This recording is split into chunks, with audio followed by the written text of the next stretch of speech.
Welcome to Chillin' 101. We hope this video helps. You start by signing in and navigating directly to your Google account settings. This ensures changes apply to the correct profile. Once there, open the main settings or My Account.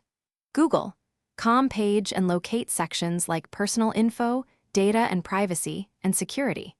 Make sure sync is turned off if you only want local browser defaults restored. Otherwise, changes will propagate to devices. Now that you are in the right place, move into the Reset or Restore options and be ready to choose defaults for privacy, search, and apps. Once in Data and Privacy, find the Reset or Restore settings control. This is where Google groups default toggles for search, ad personalization, and app permissions. Click Reset or Restore to set recommended defaults.